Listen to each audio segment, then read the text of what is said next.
নমস্কার বন্ধুরা, চলে এলাম বেগুনের চুকা রেসিপি নিয়ে।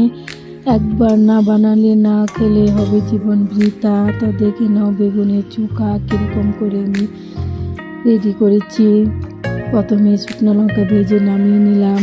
এখন বেগুন দিয়ে টমেটো দিয়ে ভেজে নিচ্ছি। তো ভেজে টমেটো বেগুন সব দিয়ে এক পিঠ হয়েছে, আর এক পিঠ উল্টিয়ে দিচ্ছি, দিয়ে ভেজে নামিয়ে নেব।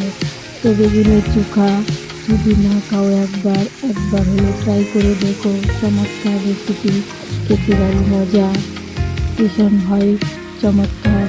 তো একবার বানাও চটপট করে। আমি যেরকম করে বানিয়ে নিচ্ছি। তো বেগুন আর টমেটো ভেজে নামিয়ে নিলাম। এখন একটু তেল দিয়ে পেঁয়াজ রসুন কাঁচা লঙ্কা ভেজে একটু নামিয়ে নিলাম। তারপরে এখন শুকনো লঙ্কা লবণ দিয়ে ভালো করে চটকিয়ে নিচ্ছি। নিয়ে তার সাথে রসুনগুলো একটু চটকিয়ে নিলাম, ভেঙে নিলাম। নিয়ে এখন বেগুনগুলো ভালো করে চটকিয়ে চামড়াগুলো ফেলে দেব।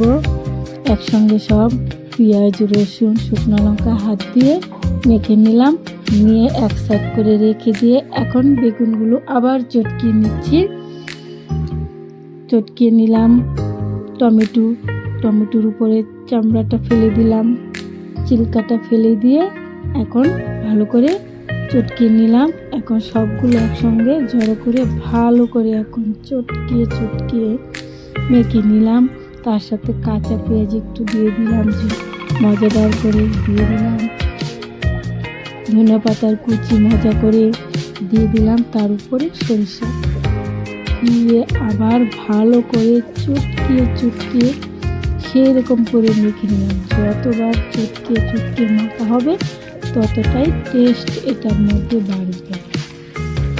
তো বন্ধুরা, কেমন হয়েছে আমার বেগুনের ভর্তা বা চোখা, যাই বলো, সেই মজাদার রেসিপি, খেতে ভারী মজা। তার ভাতের সঙ্গে রুটির সঙ্গে খেতে ভারী টেস্ট। যাই সঙ্গে খাও, একবার খেলে এর স্বাদ ভোলা বড় মুশকিল। তো বানিয়ে খেতেই হবে। যেরকমভাবে বানিয়েছি সেম করে একবার বানিয়ে নাও। তো আমি ভাতের সঙ্গে পরিবেশন করেছি। তো কেমন হয়েছে, ভালো লাগলে লাইক কমেন্টের মাধ্যমে জানিও যে কেমন হয়েছে। আবার দেখা হবে নেক্সট ভিডিওতে। ততক্ষণ ভালো থাকার অনেক শুভকামনা রইল। Tata, bye bye, Radhe Radhe.